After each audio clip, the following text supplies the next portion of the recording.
You know, the task force was actually born out of urgency.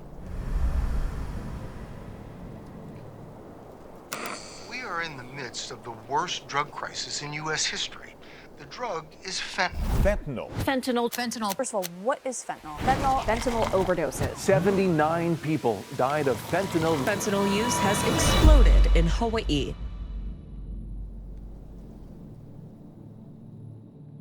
Less than a year ago, a 14-year-old on Hawaii Island lost her life due to a fentanyl overdose. And synthetic opioid-related arrests continue to rise. In 2020, when I was working for the Hawaii Island Community Health Center, we noticed an increase in people coming in for substance abuse treatment. Their tests showed traces of fentanyl.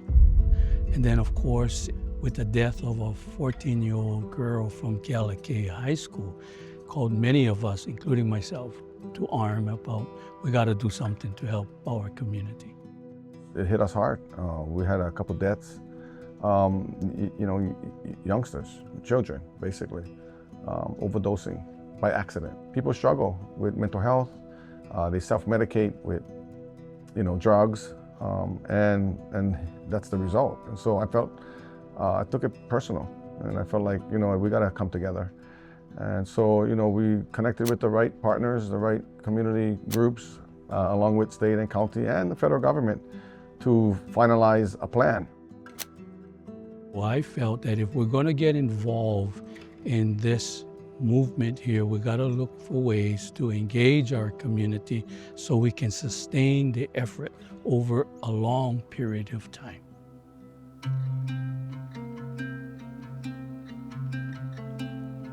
In the year 2023, in July, where BISAC became the fiscal sponsor of the task force.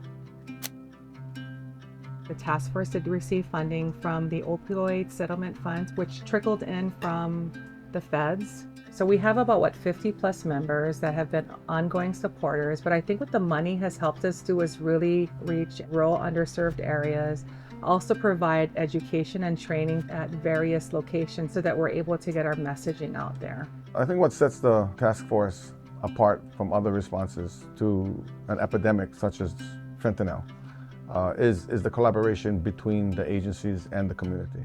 A community that understands what it wants and has its own voice will always succeed. And I think some of the success of the task force is that we have been a community organization where it trickles up and not trickling down. It belongs to us. We're taking not just a punitive approach, which has traditionally been the approach. Our side is more prevention, education, letting people know that this is preventable and we can do this through education. Well, our mission has been to educate and raise awareness amongst our communities, prepare them to respond in emergency overdose situations, and to shed light on the epidemic of opioid misuse in hopes of preventing more deaths. We've started with formal presentations in the school. We love being in our communities at pop-ups, distributing naloxone. So naloxone is a nasal spray that, if administered in a timely manner, can actually temporarily reverse the effects of an opioid overdose. So the sooner you administer the naloxone, the better chance they have of surviving. The good thing about naloxone is it will never cause any harm to anyone. So if it's not an opioid crisis, you have nothing to worry about. Naloxone saves lives. And so the more we can get that into the community's hands, the better. What has surprised me is the amount of community members that come up to you and thank you for volunteering your time. They all tell you different stories about losing someone that is really close to them. If we know what addiction is, and we understand that these are good people with a bad disease, then we can care for them. And many of them need that because we've ostracized them in society as losers. And there's some great people. And when you start meeting people in recovery that have been through this hell, you meet them, you go, wow, this is a miracle. It's a miracle of caring. It's a miracle of heart to heart that somebody cares. If you really, really care for your community and you call your community your home, get involved. As Michael Punas once told me, you gotta turn your hand over. You can't always give me, give me, give me.